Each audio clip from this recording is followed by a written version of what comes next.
folks. Closely watch the Senate race in Texas. Connell McShane is in Houston this morning with Republican Senator Ted Cruz. Connell. All right, Charles, thank you. And thank you, Senator Cruz, for your time here on a busy day of campaigning at your headquarters in Houston. We appreciate it. We've come out and we're doing a full week-long series on the midterms and your money, talking to voters, also the candidates, about economic issues. I want to talk to you about that as well. Great. But let me start with how this race has changed, if it has, in the last couple of weeks, given what you've gone through in Washington. Has the Kavanaugh confirmation process changed your race with Congressman O'Rourke? Well, I think it has, and I think it really has energized conservatives across the state of Texas. I think a lot of Texans, a lot of Americans watched what happened the last few weeks and were disgusted by the behavior of Senate Democrats, that they turned the confirmation hearing into really just a political circus. And they were so willing to smear Judge Kavanaugh and his family, to throw allegations at him, allegations that had no corroboration, and they would throw almost any allegation they could find at him. It was a low day for the United States Senate, how ugly and political Senate Democrats got. We're told you're in a close race here. The polls, depends on which one you have it. You're smiling a few points, probably in your direction. Fox has it as a, quote, lean R state. Are you more likely to win this race now than you were a couple of weeks ago before the Kavanaugh process began? Oh, sure. But look, we were going to win before, we're going to win now. And yes, we have a race. We have a real race in Texas, and the reason is simple. The left is energized. They're really angry.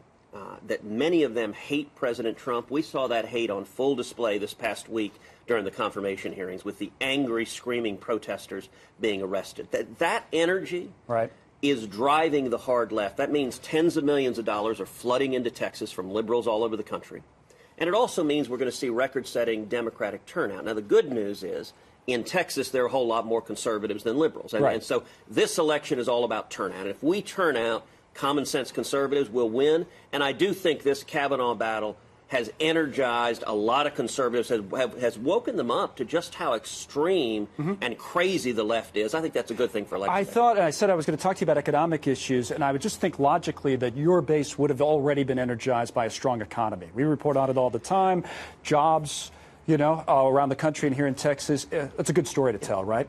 The trade story now, you have an agreement between Canada and Mexico. It's a big story here in Texas. Shouldn't your base have already been more energized than it was because of a strong economy? Why wasn't it? Well, look, I think the people of Texas are thrilled with the economy. If you look at the combination of the tax cut last year, the biggest tax cut in a generation, and regulatory reform, repealing the job-killing regulations of the Obama administration. That combination has been phenomenal for the state of Texas. Our economy is booming.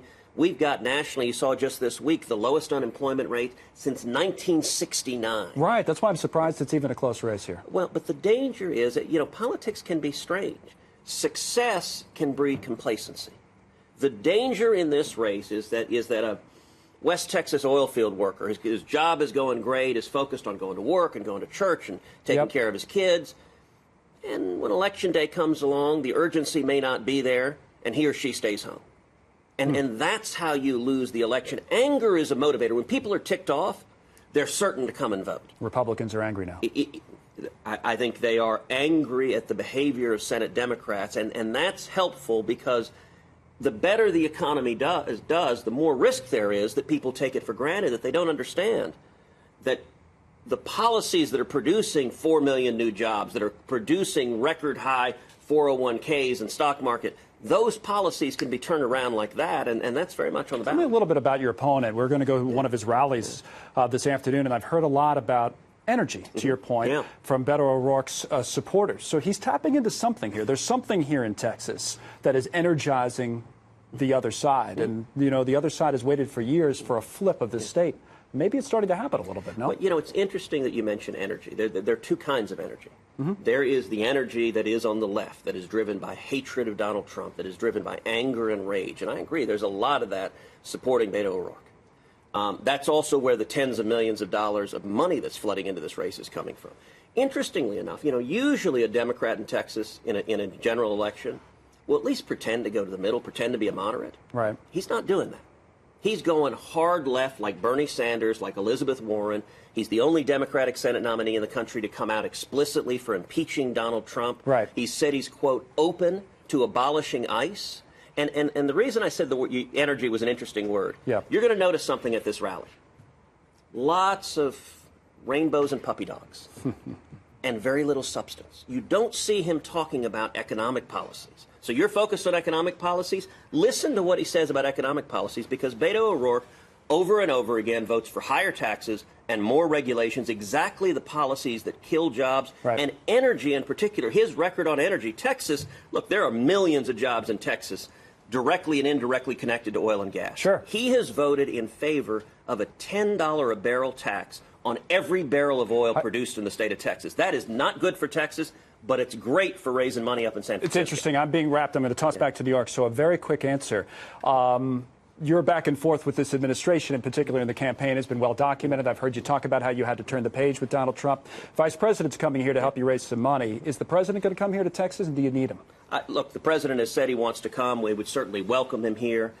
I'm working every day with the president, hand in hand with the president, winning major victories for the people of Texas. And we're seeing an economy. We've got today the lowest African-American unemployment ever recorded, the lowest Hispanic unemployment ever recorded.